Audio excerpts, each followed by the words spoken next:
Willpower may have nothing to do with why you can't change. The real block may be buried in your memory and you don't even consciously remember it.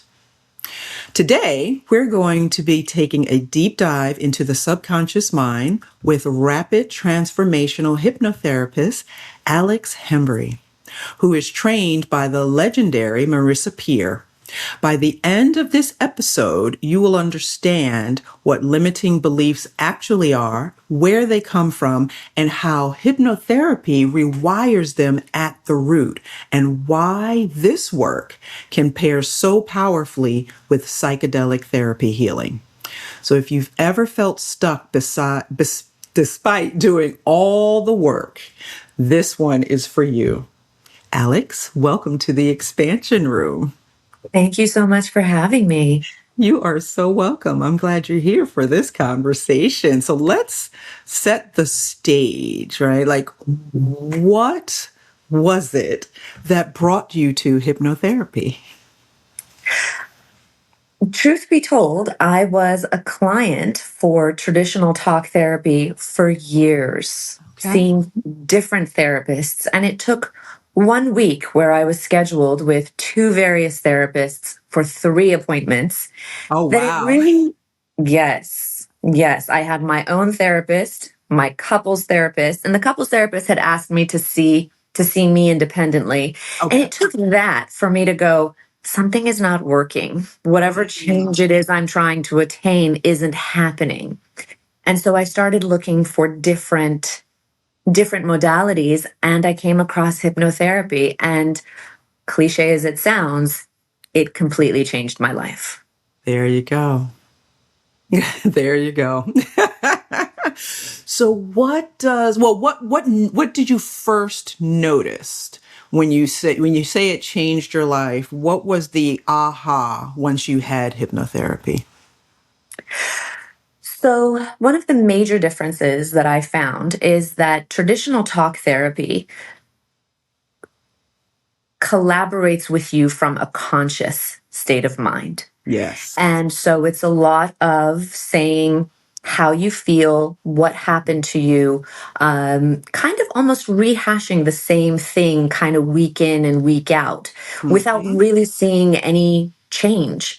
And then with hypnotherapy, a lot of people think it's a trance or you go into some kind of state, but you don't. It's just a heightened state of focus so that you can focus on whatever limiting belief or whatever habit that you want to change. And for me, for example, my first hypnotherapy session was on gaining confidence. I felt like the person that I knew I was, the worth that I felt I had in my inner self, wasn't getting portrayed when I walked into a room.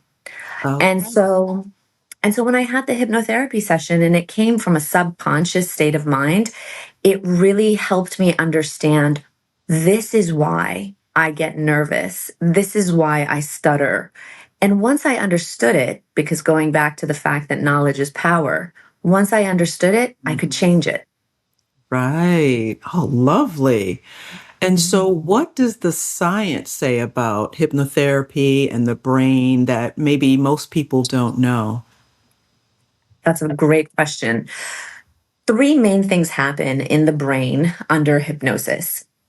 So one is what I already kind of mentioned. The brain's salience network, which is essentially your alarm system. So when you hear a big noise and you all of a sudden look that way, that gets turned down. So you're able in hypnosis to just focus on what it is you want to focus on and let everything else fall outside of your conscious awareness. Okay. Number 2, you have a very high awareness with your body. So there's a hyperconnectivity that happens between the brain and the body during hypnotherapy, which is, side note, one of the reasons that hypnotherapy is so wonderful for pain management. And then number 3, which I think is something that's really interesting when we talk about plant medicine, is that what hypnotherapy does is it turns down the default mode network in the There it brain. is. That's Yeah, the one. there it That's is. the one. So, Yeah. I've heard it kind of jokingly referred to as the my fault mode network. Well, this is on when you aren't in a conscious, active mode of doing something. And the Hmm. default mode network just sits there and goes, who am I?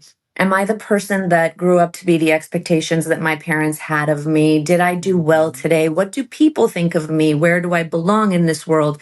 And so when that gets turned down in hypnosis, you're able to take on different perspectives, and you're actually able to take on the perspective of yourself that you really want. It's what you brought to the table at the beginning to say, I'd actually want to be this way.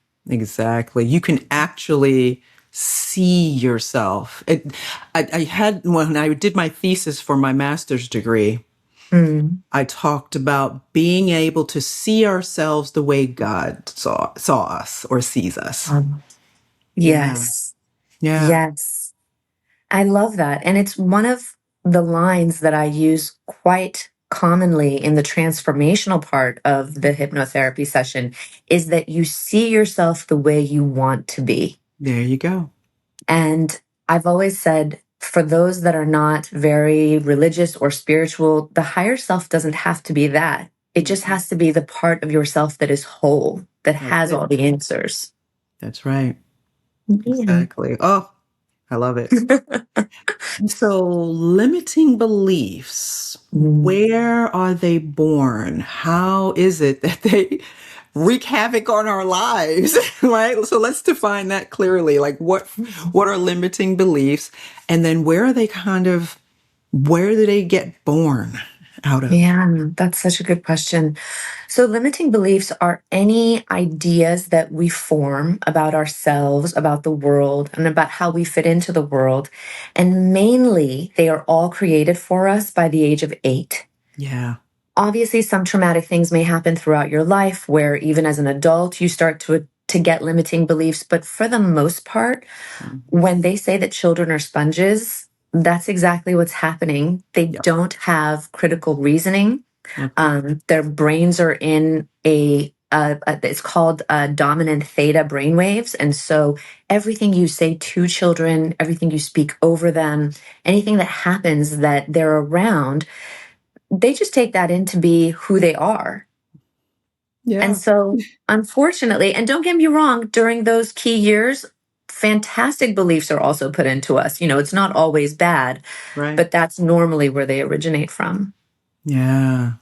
And that's so interesting because we don't always take into account the things we learned from birth to 7 or 8 as being foundationally part of the music that's playing in the back of our minds. We don't Oh, I really think love about I that. said it. Yeah. Yeah, absolutely. And we don't, it's only in hypnosis that I have seen this happen, and actually also with plant medicine, Mhm. that you start to understand that the beliefs you thought you had aren't even yours. Yep. Yes. You're like, oh. It's someone else's story, and you Yeah. took it on to be part of who you are. Yeah. That's exactly right. That's Absolutely. exactly right. Oh, it's so fascinating. If we don't question Mm. the beliefs, we don't even realize that they're limiting. No, We just no. think that this is what I believe. Totally. And Yeah. also, a lot of times these beliefs come up when a client comes to me with a habit they want to break. They Yeah. don't even know that there is that belief or that there is that pattern. They just know, hey, Alex, I'd really like to drink less. Or, Hmm. hey, Alex, I'd really like to stick to this routine and I keep procrastinating. Okay. So it is, this is what I love about humans. There are so many layers to us. Yes. So true. So true. And so in your work, what other kinds of clients usually come to see you?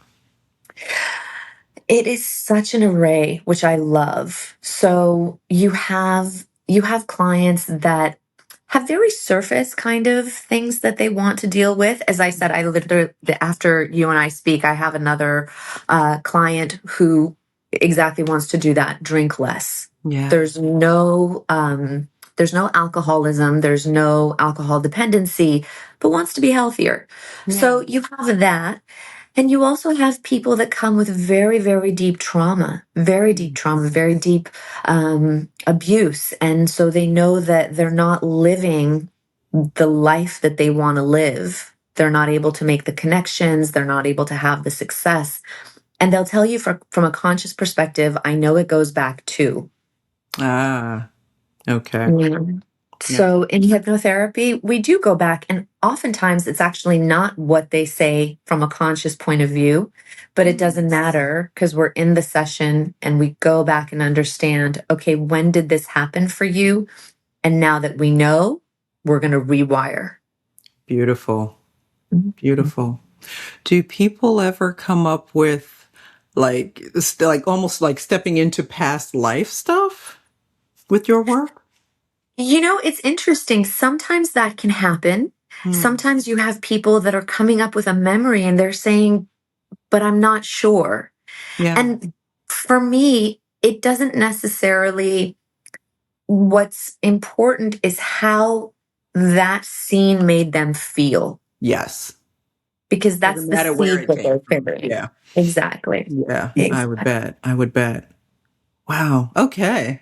Yeah. And for you, was there ever a moment, so from the time that you got trained to be a hypnotherapist and you opened up your own practice, were there moments where you had these ahas and saw how this connects, maybe either in a spiritual way or in a way that a person could step into a new version of themselves, right? A Mm. higher version of themselves after this. Yeah. Yeah. So, from my own personal experience, I'll say that when I had hypnotherapy the first time, because I've had multiple sessions now on different things, Yeah. it didn't it didn't click for me that I've come out of this as a different person. Hmm. I came out of the hypnotherapy session, I felt like I understood myself better. I did my homework. I Hmm. listened to my recordings. And when I looked back over time, I realized how much change I had gone through. Okay. And it was really beautiful because I was able to understand that the change I went through, your hypnotherapist is your guide, but ultimately, again, is what you were saying, it's yourself. It was like I had that inner power. I was my own genie. I just Hmm. didn't know how to make those wishes come true. I didn't know how to connect with that power. I love that. So it's almost like hypnotherapy just moves whatever the block is so that the person can then step into whatever it is that they're looking to step into. Absolutely. So Yeah. you have the version of yourself that you want to be, Right. that you want to grow into. And hypnotherapy is able to go, okay, how does that person walk, talk? How do they live? And as you said, because that default mode network has been turned down and you're living it and you go, oh, I really like this version of me. Uh-huh. I'm going to live that version of me tomorrow and the next day until it is me. There you go. And are people able to do hypnosis on themselves once they've had a first session? Absolutely. Absolutely. So, Hmm. for example, the type of hypnotherapy I do, you and I would have a session together. Mhm. It's online. And when it ends, Mhm. I give you a recording. The Right. recording, it's wonderful because it's not the recording, I should clarify, is not your session. The Mhm. recording is a 10 to 15 minute, almost meditation, but actually you're putting yourself into hypnosis. Okay. And Okay. all of the positive change that you want to see. Okay. So, you know, you can listen to it whenever you walk or whenever you want. But I ask my clients most certainly to try and do it kind of right before they're going to bed, or maybe right when they're waking up, when that portal to the subconscious and That's conscious right. is, wavy. Yes. Or even, listening to it on a walk and really letting it sink in. But the point is, you do the um, session and experience the transformation, and then the repetition really cements it in. Perfect. Yeah, that space between wakefulness and sleep is so powerful. I think Neville Goddard talked about it, and so many others talked about it as the place that you really tap into your subconscious mind. So Absolutely. that's a perfect time for I that. mean, haven't you noticed, Shervon, that some of your most creative ideas come in that space? Yep. It's Yep. oftentimes when I'm just coming out of meditation, because that space Hmm. is available then, or when Yeah. I'm just waking up in the morning, if I allow myself to linger, right, and Mm. not jump out of bed, start the day, right, but allow myself to linger, it's a good Yeah, time. It's a it good time. is. It's a creative time. What a fantastic piece of advice, though, because a lot of us don't linger anymore. That's true. I have told my so many clients over the years, I've been a therapist for a long time, and they talk about, like, hitting the snooze button on their alarm, and then they have to jump up, jump in the shower, get in the car and run off to work. And I'm like, why do you do that to yourself? Like, that's a terrible way to start the day. It's like shocking yourself. No. Totally. And we have, I mean, so for example, I'm new to the Aura Ring, and I Hmm. had to catch myself because I was waking up and immediately grabbing my phone. What was my sleep like? What is my, and I had to go, Alex, you know what your sleep was like. Linger, linger for a moment. Yep. Just experience life in the morning. Yeah. It's a beautiful thing. It's a beautiful thing. I remembered reading that Einstein and Nikola Tesla, and there was another Mhm. scientist, all used that space between wakefulness and sleep to solve Yeah. scientific problems. Absolutely. Yeah. Absolutely. I think if I'm not mistaken, whoever came up with the formation of the carbon kind of atom saw it as a Oh, snake in sleep. So oh, absolutely. wow. Mhm. Okay. Like a snake that was ringing onto itself, and now you have Right. the yeah. Yeah. Fabulous. Fabulous. So, when we think about the subconscious mind, and Yeah. there's so much that we can do in reference to seeding, as they like to say, the subconscious mind, Mhm. psychedelics definitely comes up. And I Mhm. am a trained psychedelic assisted therapist. And Mhm. I've seen what happens for people when they're in that space. And once they come out of that space, what can change for them. Yeah. And it's phenomenal. And I've seen it in my own life with meditation and what Mhm. can shift. I took 5 years to study Tantra yoga. And so it's heavily steeped in meditation. And I tell you, that 5 years was magical for me. And so, how do you see hypnotherapy and psychedelic therapy playing well together? Ooh. So I've had a little bit of experience with psilocybin, Hmm. and the portal that it opened Yeah. was phenomenal. Yeah. Was phenomenal. And I have to say that I think what happens when you come out of that kind of experience or that kind of journey Hmm. is similar to the end of a rapid transformational session.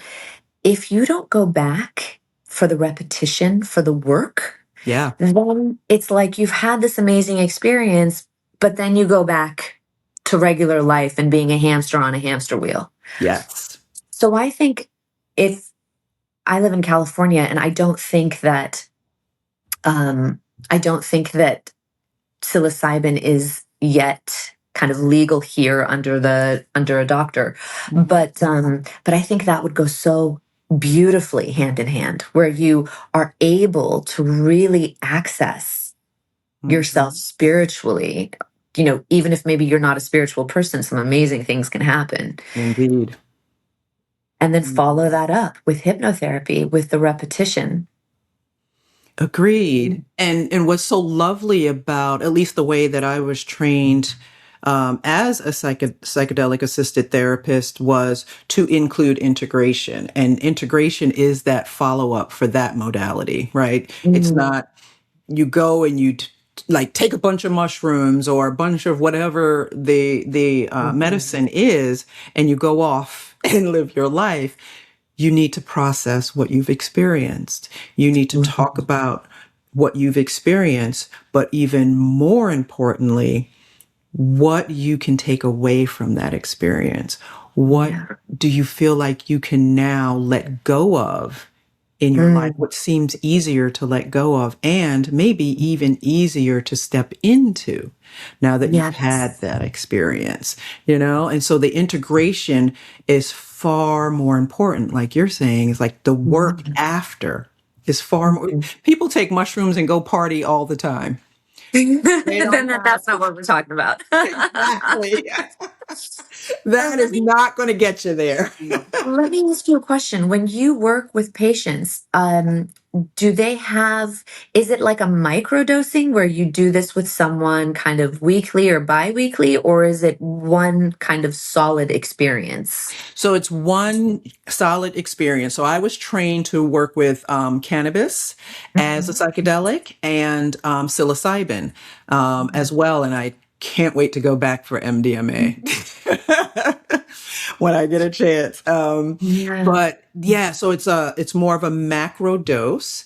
Mhm. So I'm sitting there with the person in the space, and I was trained out in Colorado, and that whole community out there, like the way they've designed it to be a ceremonial experience, as it I believe was meant to be.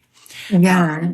And it's so people have these really deep experiences and connections with themselves while they're under the medicine. And Yeah. then I meet with them two, sometimes three times after. Mm. And if they were already a client of mine, then, integration can go on. But I always, by that third session, say to them, if you need further integration, you can always come back or find a therapist to work with that you can continue to integrate, because sometimes our aha moments Mhm. don't come until weeks or months later, Totally. right? Totally. That's why I like to Yes. call it seeding the subconscious, because suddenly you're like, oh, Yes.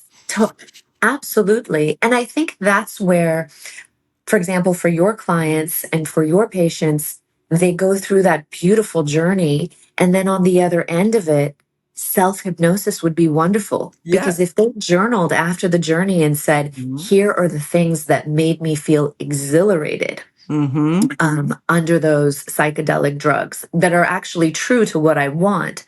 And then self hypnosis just kind of re cements that over and over again. Mm-hmm. You're absolutely right. I'm actually thinking about it and realizing. So, as I stated, my first hypnotherapy session was about confidence.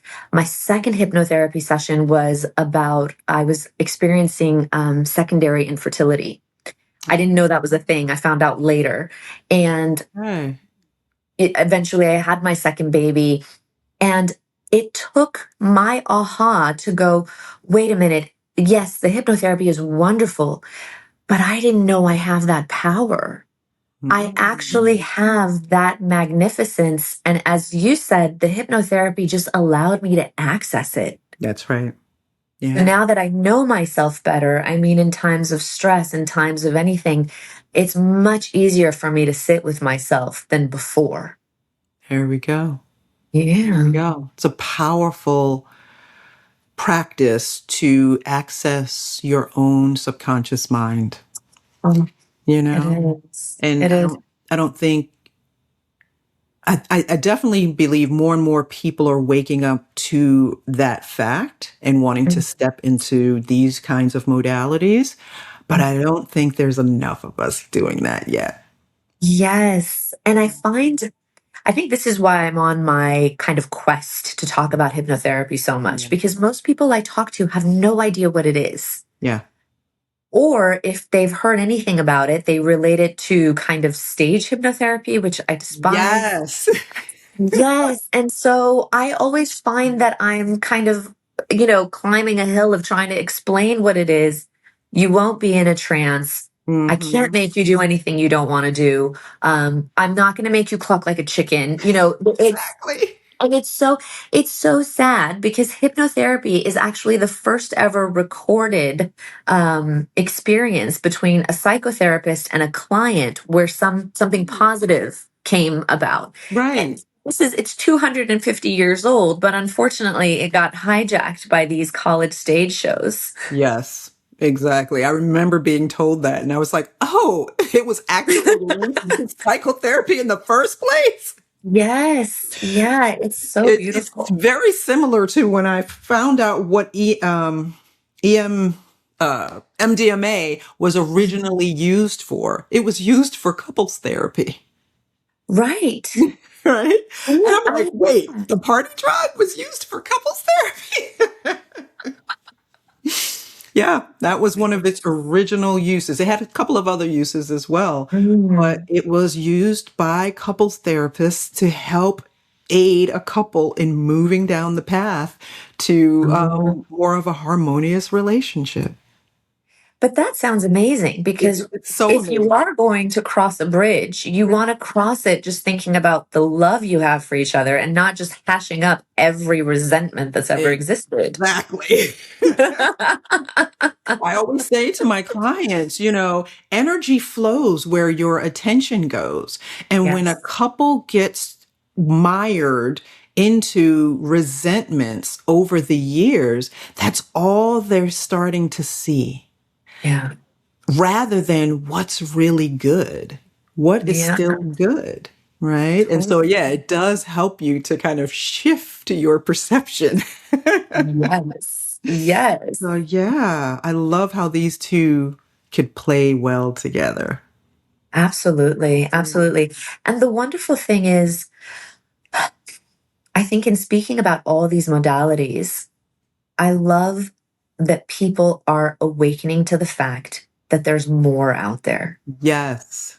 that there's more out there that, unfortunately, this industry that's taken a hold of us, that's, I think, like what, 10 billion strong, I think, every year, but it kind of feeds into signing people up for 21-day programs, do Hmm. this, do that. And it's like the answers are all here. They're Yes. all maybe you need some help, tapping into it, which is what the psychedelics do, which is what hypnotherapy does. But Yeah. you don't need to pay for some crazy, retreats or anything like that. Mhm. We all have the answers. Yeah, indeed. You just got to unlock them and actually believe them. I have done this definitely, and I've seen it in clients over the years. Mm, They'll be clear on what they want. They can mm, articulate what they want, but then they mhm. go, but, and Uh-huh. whatever else follows. Oh, Right? So yes. they open the door and then the Yes. but slams it shut. Totally. Yeah. Totally. It's Yeah. the duality, right? Mhm. So, again, from the conscious mind, you might say all sorts of things and you really believe them. You're not lying to anybody. That's right. But then subconsciously, if you were to let that voice really come to the surface. So, my favorite example of this is my experience with secondary infertility. Okay. I wanted a baby desperately. I wanted a baby desperately. I was an only child growing up. I didn't want to do that to my firstborn. And so, from a conscious level, I wanted a baby. But when I actually went into hypnosis and when I sat with myself to say, am I blocking this by any way, shape, or form? Is my body blocking getting pregnant? And lo and behold, Shervon, there were reasons. Ah, You know, motherhood is so, so difficult at the beginning. yeah, It's such a paradox of emotions that you didn't even know were possible in yeah. one, you know, and you didn't know you could hold so many different beliefs or so many different feelings and have them all so strongly. Mm-hmm.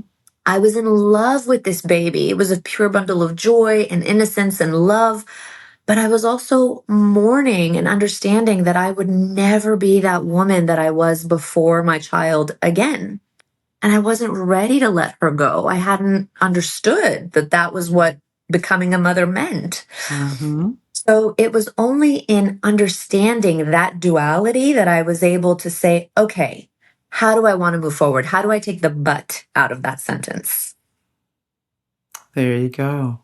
Mm-hmm. Beautiful. That is such a Yeah. huge aha moment. And I wonder how many other women who might be experiencing infertility could be benefiting from hypnotherapy. I mean, I don't want to say that it's a one sizing answer for everybody Yeah. because people people do resonate with different things. But Yeah. I always come to hypnotherapy from a science perspective, and Mm-hmm. there is huge amounts of science behind hypnotherapy and IVF, for example. You Okay. have a 60% higher chance of IVF fully going through to your beautiful, healthy baby when you couple it with hypnotherapy. Wonderful. Yeah. So again, but Okay. it's just again, we know like the mind is so, so strong, has such a Yeah. connection over this body. So if you're visualizing, you know, those cells really embedding themselves into your uterine layer, if you envision yourself being the mother that you want to be, the baby's growing, you see this, you see that, I promise you, the body does what the mind tells it to do. That's right. And it'll get there. All day, every Mhm. day. Yeah, we just often don't know what we're telling the body to do. That's right. We're not aware of it. That's good to know. I've known so many women moving through the fertility process over the years, and we have, fertility clinics here in the area. And I've had clients in Mhm. particular moving through the process as well. Yeah. And most eventually get there and have go home with their bundle of joy. But there have been a few people in my personal life and who have been clients who never got there. And and they didn't have a medical reason as to why, right? Yeah. Because sometimes there's a medical reason, but for others, like there's no medical reason why they should not be able to get pregnant. Yeah. Yeah. And so the reason that I actually got into hypnotherapy was I realized the strain that is on women at every chapter of our lives. Yes. From before your teens and your 20s, the pressure to be everything, do everything, and then the pressure of, do I want to be a mom, do I not, I have this biological clock that I need to be following. And Hmm. then, as I mentioned, you become a mother and so many things change. And even to the later years, the empty nest syndrome and who am I now, because I've spent all these years being a mother. Hmm. So, what pushed me towards hypnotherapy was this deep desire to be there for women as they're going through these challenges. Ah, And I agree with you that, the when you have these women who have no medical reason why they shouldn't be getting pregnant, my heart feels for them. yeah. Often it could just be the stress that they've put on themselves. I'm not getting pregnant. Or what I really love is the word I'm trying. I'm Hmm. trying to get pregnant. And I just Hmm. think, oh my gosh, that sounds exhausting. Trying to do anything sounds exhausting. Yes. Yeah.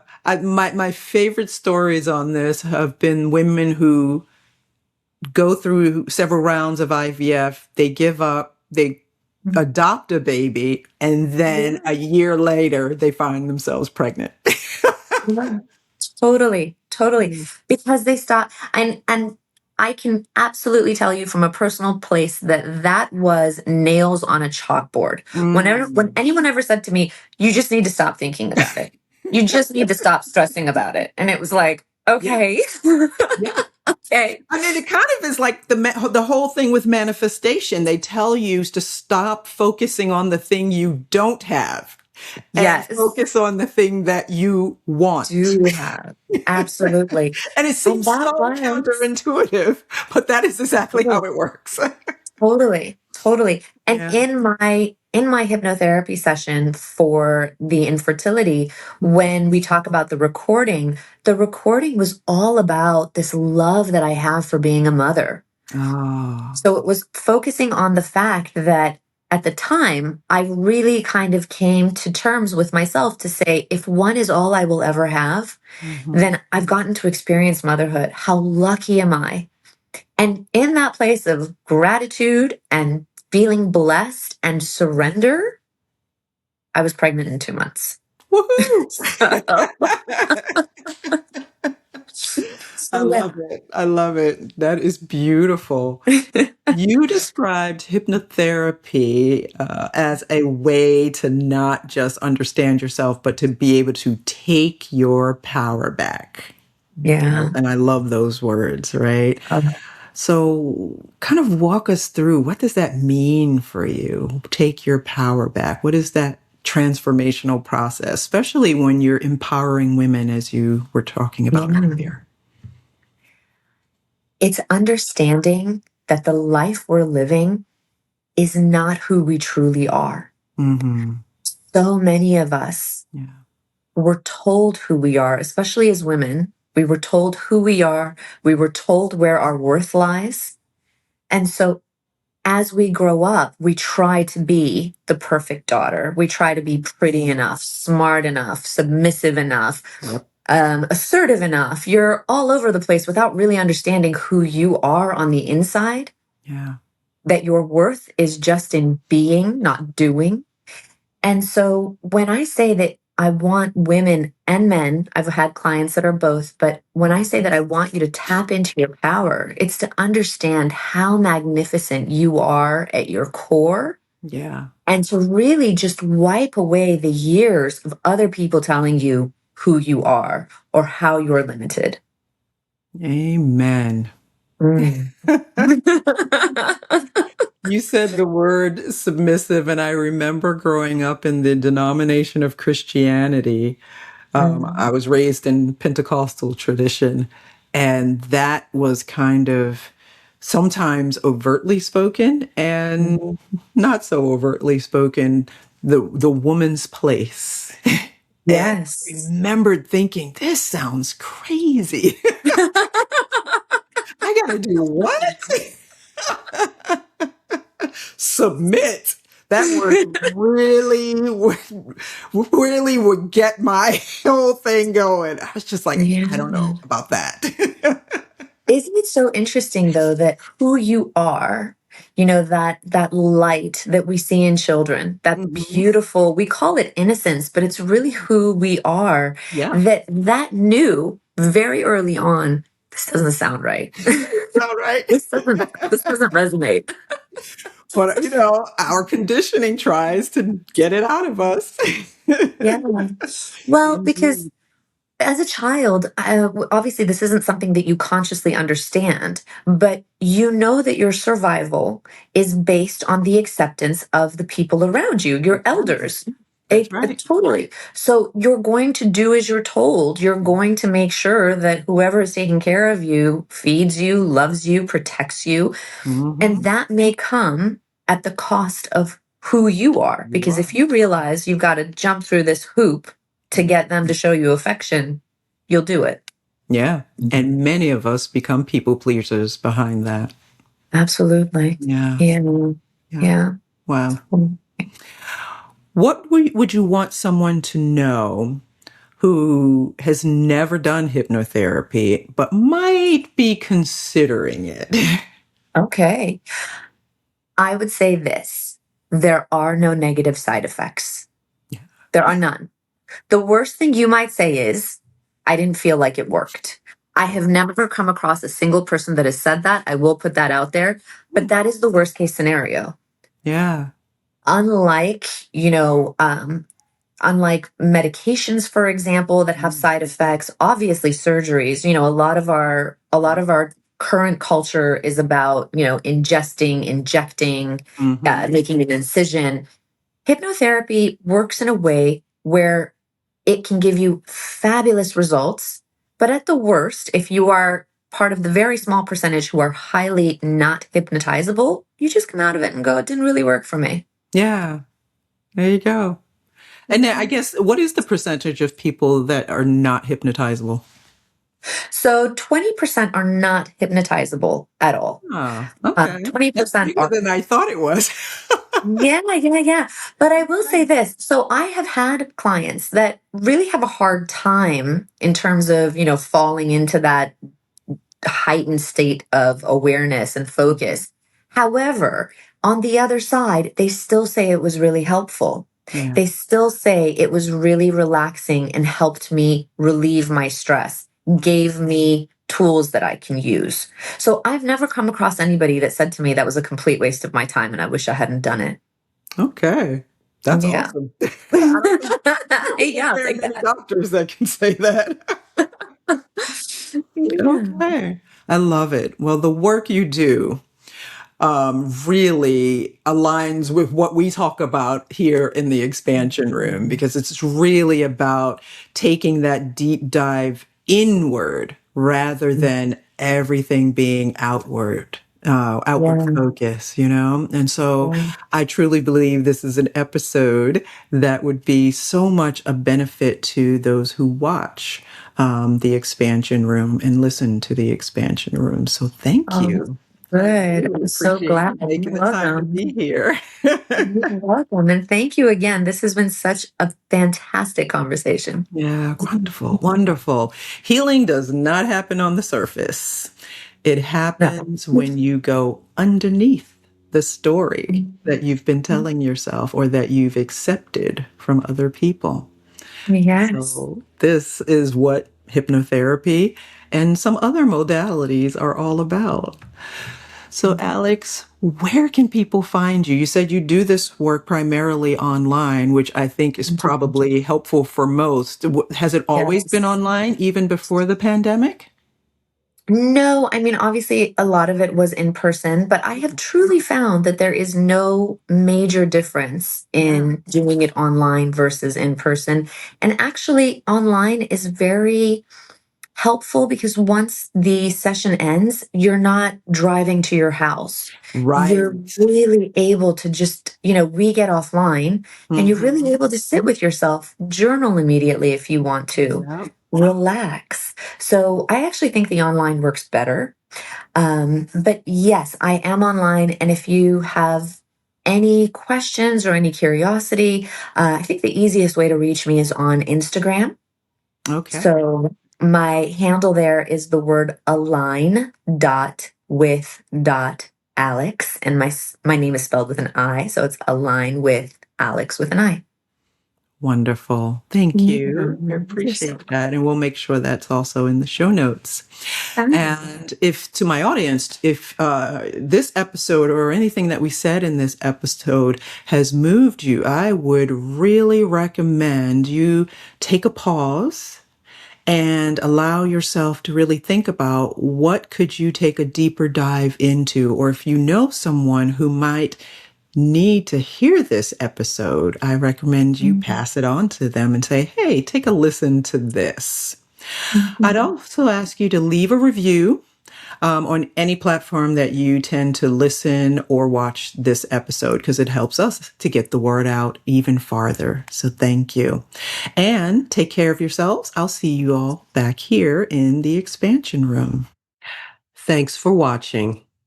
If you are ready to move beyond survival into greater alignment, greater clarity, and transformation, I'd love to support you. An alignment call is where that journey begins.